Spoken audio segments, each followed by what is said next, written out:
सोलापूरच्या DCP doctor Deepali काळे यांना बालस्नेही पुरस्कार 2024 पुरस्कार जाहीर. सांगोला विशेष प्रतिनिधी विकास गंगणे.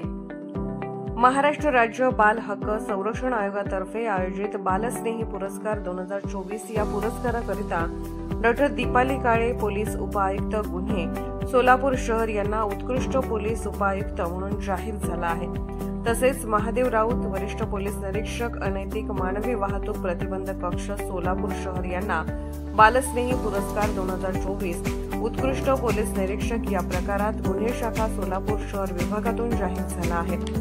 पोलीस आयुक्त एम राजकुमार सोलापूर शहर यांच्या नेतृत्वाखाली बालकांच्या संरक्षणार्थ केलेल्या कारवाईबद्दल महाराष्ट्र राज्य बाल हक्क संरक्षण आयोग महाराष्ट्र शासनाने दखल घेऊन हा पुरस्कार जाहीर केला आहे. सदर पुरस्कार सोहळा यशवंतराव चव्हाण सेंटर नरिमन पॉइंट मुंबई येथे दिनांक 3/3/2025 रोजी दुपारी 1 वाजता उपमुख्यमंत्री एकनाथ शिंदे व उपमुख्यमंत्री अजित पवार, महिला व बाल विकास मंत्री आदिती तटकरे, राज्यमंत्री योगेश कदम, राज्यमंत्री मेघना बोर्डीकर यांच्या प्रमुख उपस्थितीत संपन्न होणार आहे.